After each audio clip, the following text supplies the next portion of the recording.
All right, here with Tom Mulhern of the Wisconsin State Journal. Tom, your impressions of this small class, but with some pretty highly rated players for the Badgers. Yeah, I think there's a little frustration because they started off so strongly and with such a large group of really quality players, and that they weren't quite able to close with as much momentum as they started with. But having said that, there is some quality in this class, and as you said, only 12 scholarship guys, 7 walk-ons. It's an extremely small class. Having 3 guys here early as enrolled already and going to take part in the spring, I think is big. And one of those, Dan Volz, has a chance, I think, to contribute right away, and it's in an area of great need. So the 2 areas of need really were offensive line.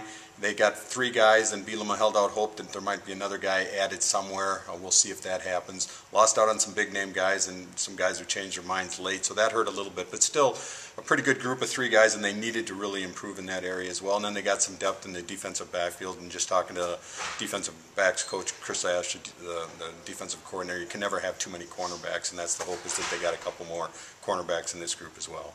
You mentioned Volts. Any other names of guys that aren't here yet that jump out at you? The resumes is obviously what you're working off at this point. Yeah, and DJ Singleton is one of those guys, and they did lose out on a big safety recruit late on Monday. Demetrius Cox ended up going to Michigan State. So I think there's a need at safety right now, and I think DJ Singleton from out east in Jersey City is a guy who's going to physically 6'2", 195 pounds, really good in run support, maybe not as good in the pass game right now, and has a chance to play, I think, and could grow into a linebacker too. That's the other question, is about what position he winds up at. So I think he's another guy, and then everybody's going to be talking about the quarterback, Bart Houston. Is he going to be ready to play right away? And I don't think they'll know for sure until he gets in here. I don't think they're counting on that, but he'll come in and have a chance to show what he can do in camp. On the quarterback front, I thought it was interesting that Brett brought up and really drew a lot of focus to Joel Stave, the walk-on from last year. I mean, did you read anything into that? Yeah, I think a little bit. I think there's some hints there, and I've heard that from some other guys as well. I don't think you can overlook him by any stretch of the imagination just because he's a walk-on. And he's a guy who was really impressive in limited action in the spring a year ago, and really showed some good things athletically and arm strength and mobility.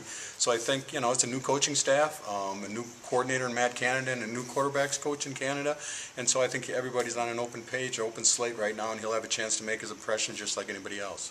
Walk-on from this year's class that got repeated, his name got repeated twice, was Jack Russell, the kicker from Wanakee, especially with Alec Lerner leaving the program, and that leaves Kyle French here, correct, for those two to kind of duke it out. And yeah, and I think we saw the importance of kickoffs this past season as well, and they struggled, and Russell's a guy with a strong leg and could, immediately win the kickoff job, I would think. And at least, I was impressed with French and how he improved from his first year to his second year on field goals. And I think French is going to be pretty good in that field goal job, but I do think they need a kickoff guy, and I think Russell would be in the mix for that. Stepping back a little bit, I mean, there's so much turnover in this staff, and as Brett talked about a lot, it was really a whirlwind month when you throw in recruiting on top of that. What's your impressions of where they're at? Is this a rebirth of Wisconsin football, as Brett pointed out in his press conference? Well, I think he's trying to put a happy face on it, and I think that's naturally what you have to do. Yeah, I can't tell you how many people I've heard from that have asked what's going on in Wisconsin with 6 coaches leaving, and is there some ulterior motive because of that? Is Brett Bielema a hard guy to work for or anything like that? I've got no indication of that. Talking to a couple of the holdovers today, they assured me obviously that's not the case with them.